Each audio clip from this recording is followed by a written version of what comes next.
Give your little one the gift of reading with a copy of Ty the Dreamer, a delightful story of a lovable, brilliant daddy's girl and her cuddly, adorable cat. Ty the Dreamer teaches kids to achieve ambitious dreams, supported by loving fathers and strong communities. Available online at itascabooks.com. That's ITASCA books.com. Ty the Dreamer is a perfect gift. Dream big with Ty the Dreamer. Greetings, this is Ty Brown, and welcome to the One Question Leadership Podcast, where we highlight executive and organizational leadership. Be sure to follow us on Twitter and Instagram at 1Q Leadership. Our guest today is Dr. Stephany Coakley. Stephany is the Senior Associate Athletics Director for Mental Health, Wellness, and Performance at Temple University. Greetings, Stephany. Thanks for joining us. Greetings, Ty, and thank you for having me.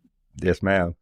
Now, you've been in this role for roughly 6 years in full-time role with college athletics, but I think you've done a lot of consulting in terms of college athletics in the past.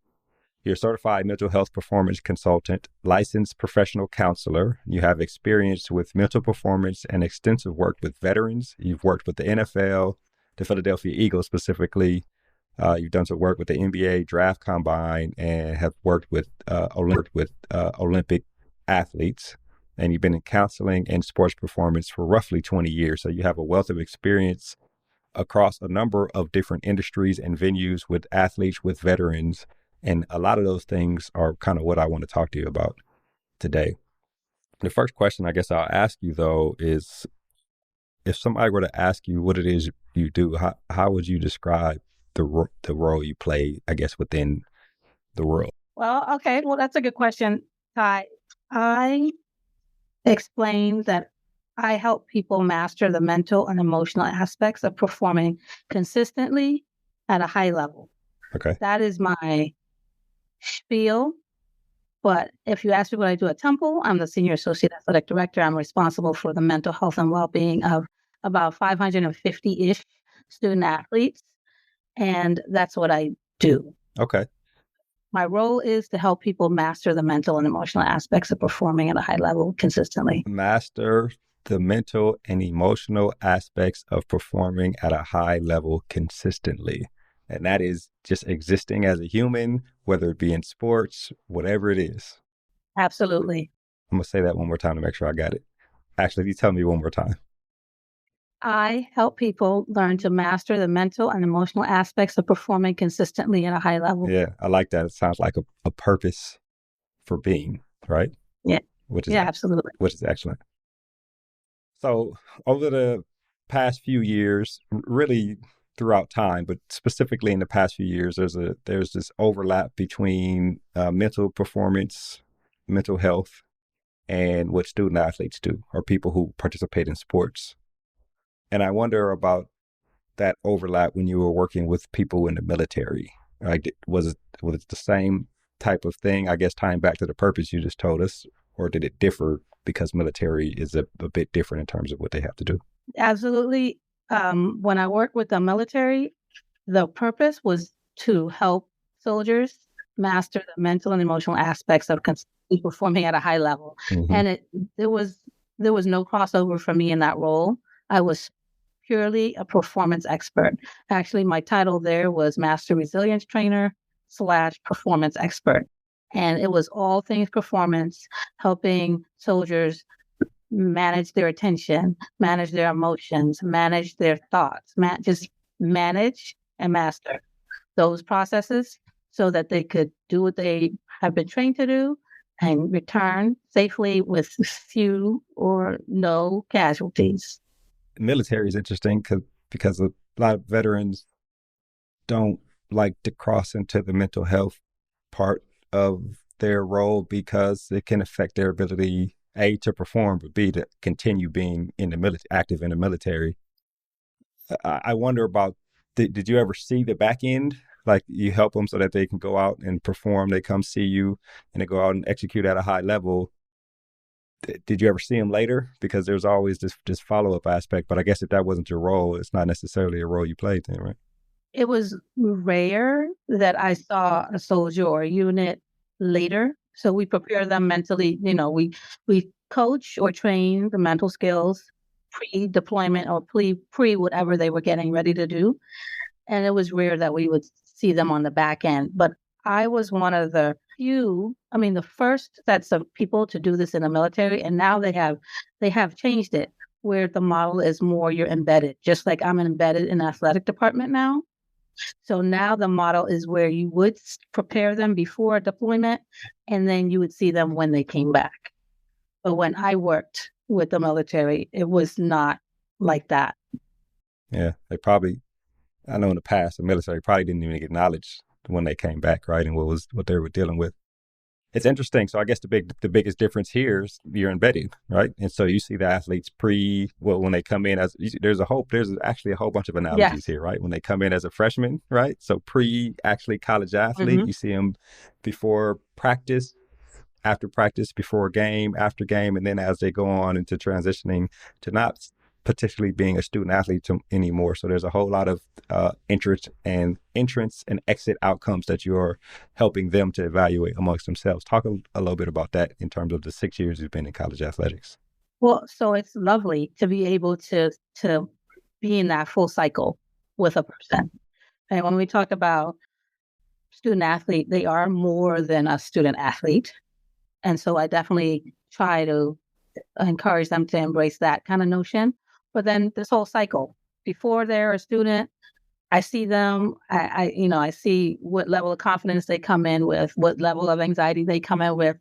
As a matter of fact, that's something that we do. We do a lot of testing, pre-performance mental health testing. And when I say a lot, we do it once so we can get baseline to see what levels are like. And then that's how we assess if somebody needs some mental health counseling, we can intervene before the real need to intervene exists. Mm-hmm. So I see somebody come in, their confidence is great, but their attention is poor and their performing under pressure is not great.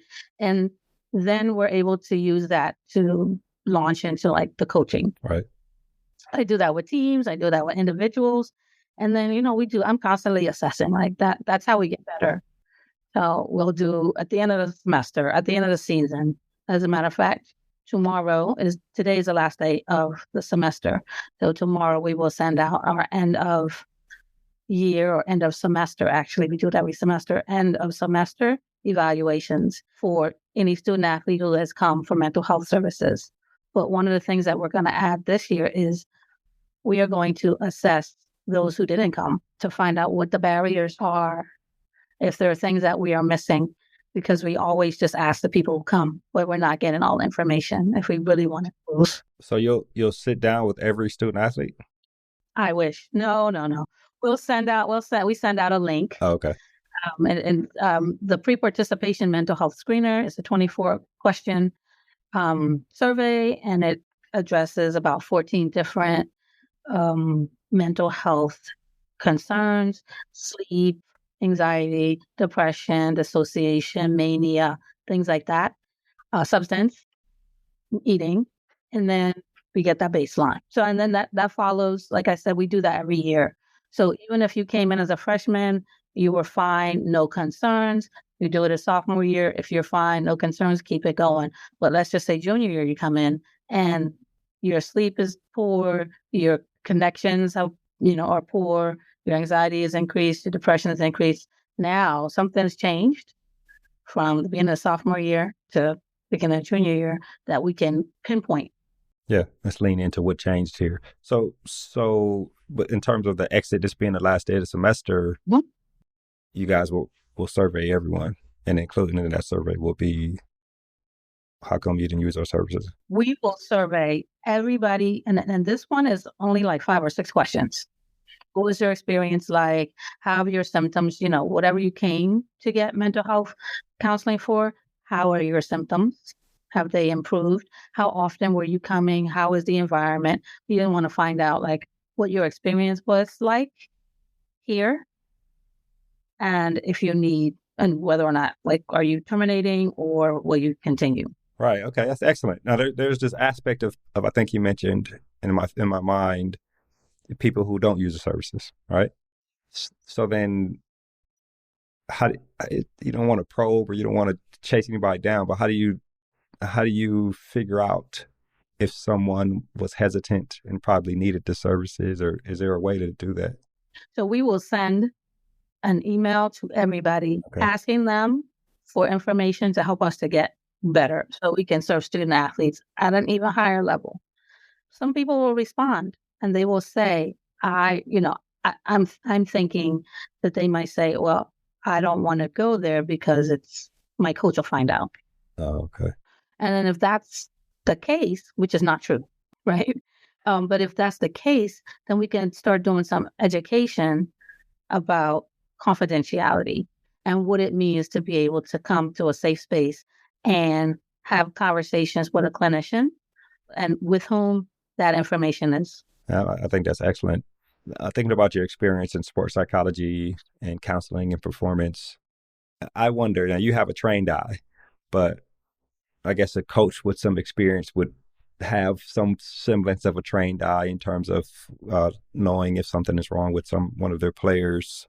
But I wonder if there are some type of common signs that somebody who is not trained in sports psychology, who's not trained in counseling and mental health and performance, is there a way to identify the point when anxiety about performance, we're talking about student athletes here, possibly can create anxieties in life performance within student athletes, if that question makes sense to you?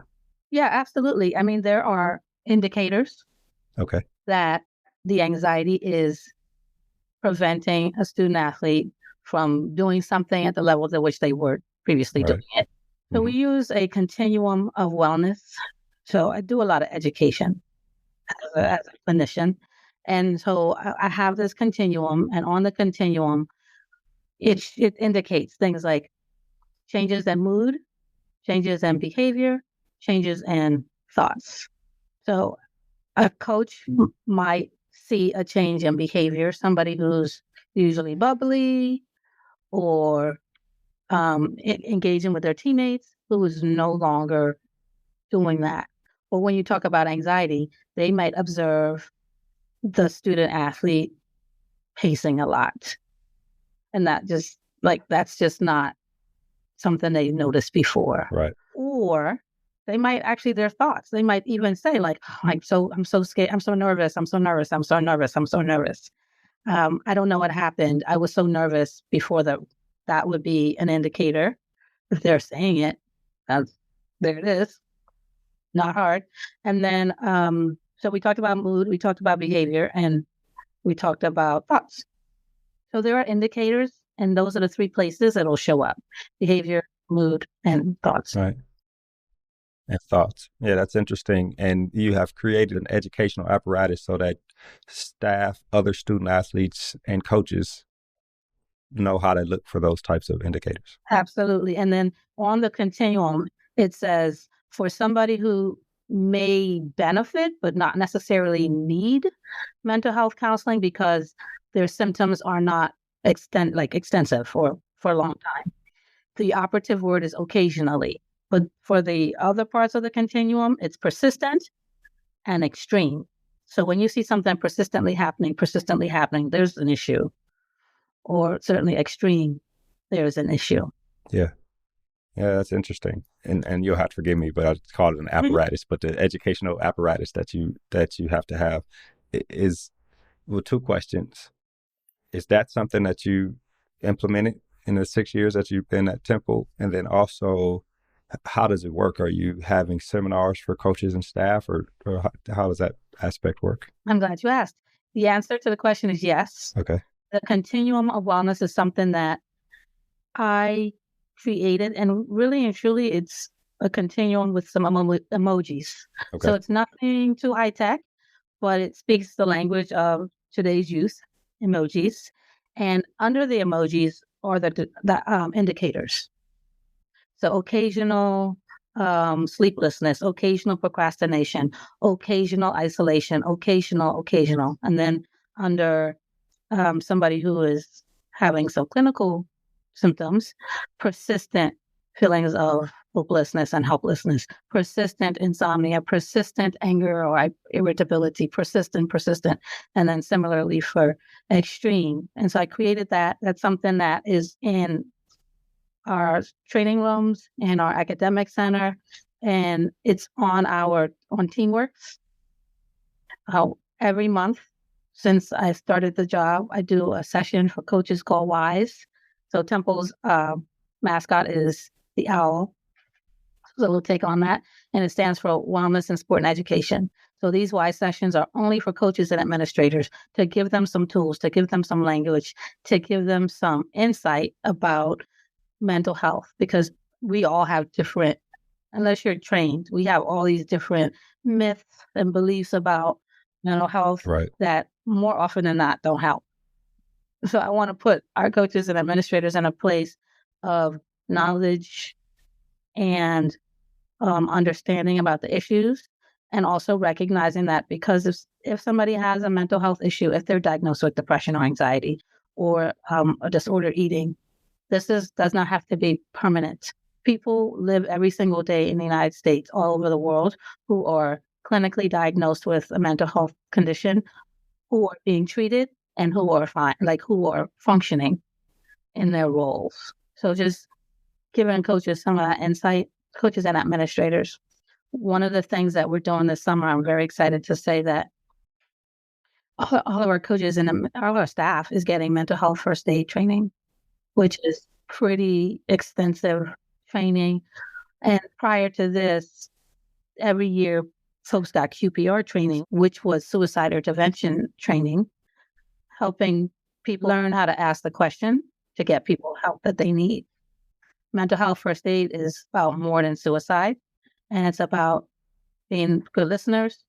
It's about knowing what questions to ask, and it's about giving people a little bit of confidence to help somebody who might be experiencing mental health, and also discern whether somebody's just having a bad day or not by some of the questions they ask, instead of jumping to conclusions and thinking Stephany needs to go see Stephany because she's, was irritable. She's been irritable. No, is that a clinical thing, or is it a acute thing? And is it a bad day?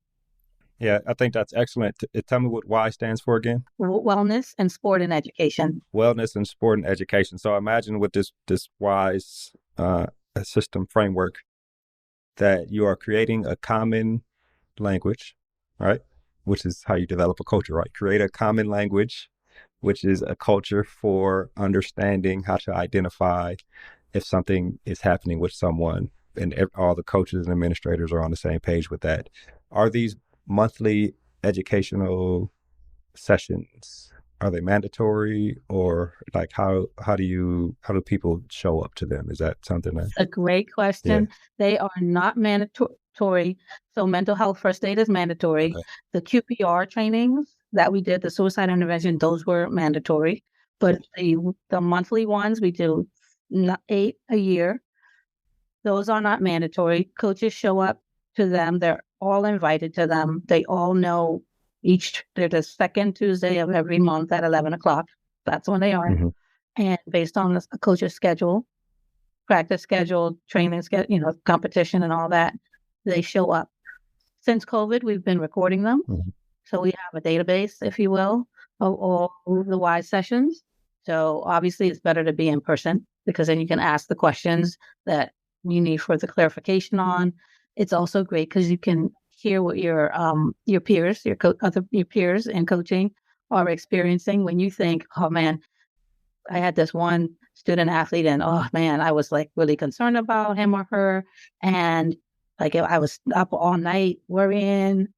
And then you might hear about one of your peers who's got 4 student athletes to that level, and it helps you to put some things into perspective. Yeah, I think that's excellent, actually. I think the primary example I see, and I don't know if people looked at it the way I looked at it, is with Tom Brady in this retirement fiasco thing over the last couple of years. Here's somebody who has played football, probably if he's 45 or 46, he's probably played football for 40 of those years, or 38 or 39 of those years. And then the last couple of years, retire, not retire, situation at home with his family. And some people look at it as hey man, just stop playing because your wife, right?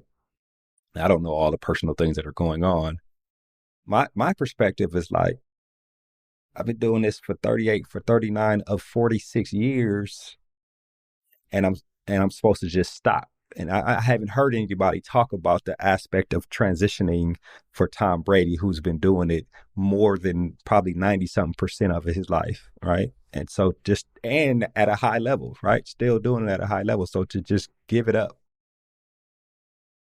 and just say, I'm just going to stop, it's probably not an easy thing. And he is probably going through what we see student athletes go through when they're no longer playing.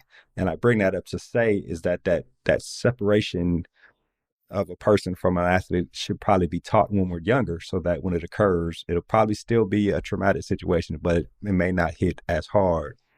So I wonder, for those who have influence in a student athlete's life, are there methods for helping student athletes understand the difference between who they are and what they do while they're younger, so that when it comes time for them to no longer participate in sport, it won't be as much of a traumatic event? Well, a couple of things. Mm-hmm. My dissertation was on sport career transition of NFL athletes. Okay. So this is a space that I live in. Let's do it. Based on my research, and that was a long time ago, but I don't think many things have changed. It takes at least 12 months to feel as though you have made it through this transition, at least, like minimum 12 months. Okay. I presume that the stronger the athletic identity, the longer the career, the higher the accolades, 12 months might not be sufficient. It might be 4 years. It might be 4 or 5 years. So that's one thing to know. So helping people just set their expectation that you're not just going to jump out of soccer after having played for 14, 15 years and then just be okay not playing soccer. Like, you have to rewire and reprogram a whole lot that you didn't even know was being programmed and wired. That takes time.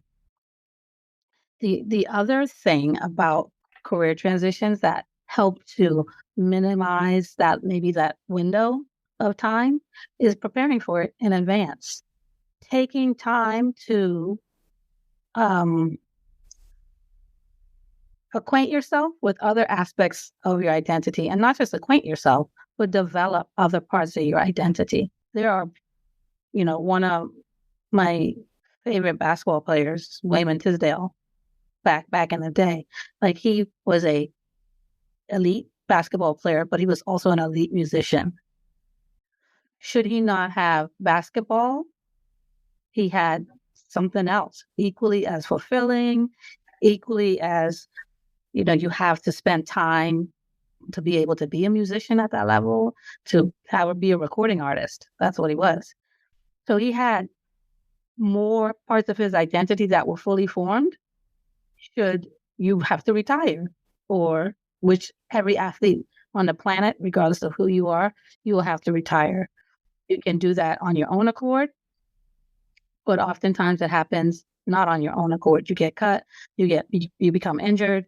So knowing you don't have that much control over the transition, but you also know it's coming, the planning and the preparation for it is critical. And a part of that planning and preparation is tapping into these other aspects of your identity. So what do you do when you're in off season?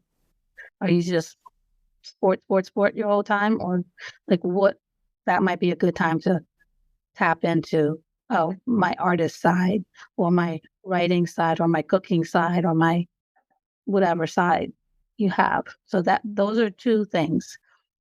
To level set the expectation that it's not going to be a 1 month, 3 month thing, a minimum of 12 months for planning for it in advance, so that you don't feel so lost.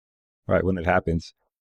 I imagine that getting a student athlete or athlete in general to understand what you're saying and execute on the things that you have just said, some it will be easier than others. So what can people who are influential in this student athlete's life do to help them to understand and to prepare for the transition?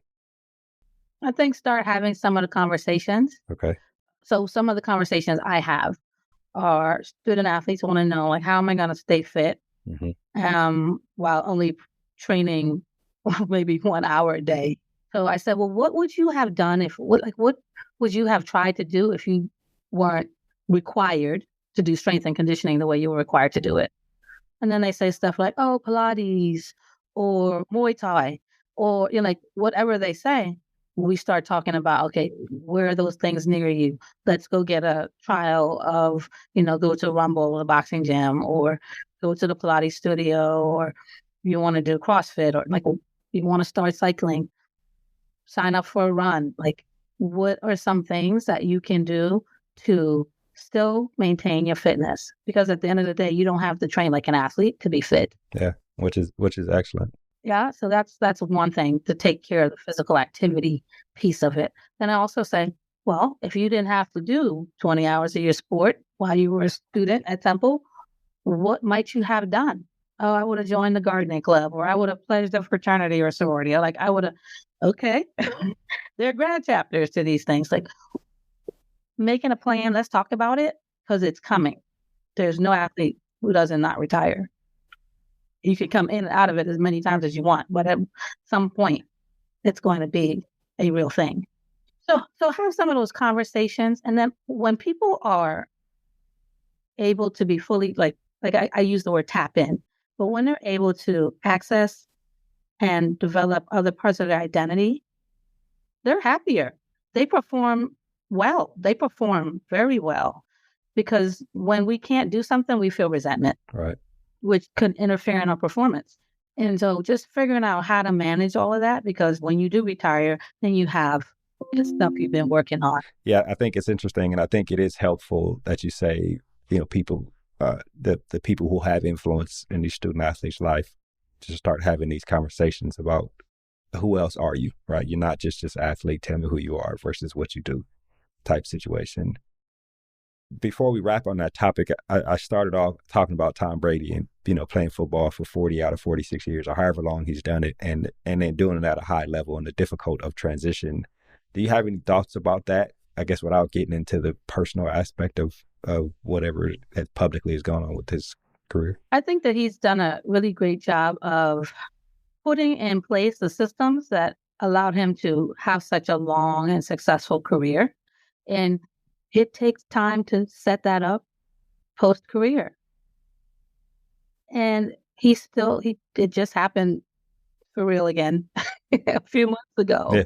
It's going to take some time for him to put those things in place. When I work with NFL athletes, I said, look, 1 year, don't try to get some rest. Like, I know you're used to going hard charging. That's how soldiers are too. So, keep doing that, but don't expect to have it all figured out, because you weren't a Super Bowl champion in a year. So if you want to be a Super Bowl champion of life, it's going to take more than, or I should say the rest of your life. It's going to take more than 1 year. Yeah. For him, probably 4 or 5. Yeah, don't have to have it all figured out immediately, right? Even though somebody like him, the public pressure in the eyes, and they're like, bro, you made all the money and won all the championships, just get over it. It's like, no, it's not that easy, man. No, and I guess I would like to just actually say that it's not easy. Right. It's not easy at all. I asked this last question, then we'll wrap. This has been an excellent conversation. I noticed while doing some research on you that you're an author of a book called Ty the Dreamer. Tell us about this book. Is it available on Amazon? And what was the motivation for you to write it? All right. So Ty the Dreamer is a book about a little girl who has dreams. And initially, her dreams, she shares her dreams with her friends at school. And they, in the words of Kobe Bryant, they crush her dreams. They laugh at her. But Ty was not deterred. And she continued to have these dreams every night. And she was the type of little kid that wanted to share what she dreamed about. It was, she didn't have small dreams. She had lofty dreams. So I wrote the book, Ty the Dreamer, because that's something that we can all relate to. Everybody wants to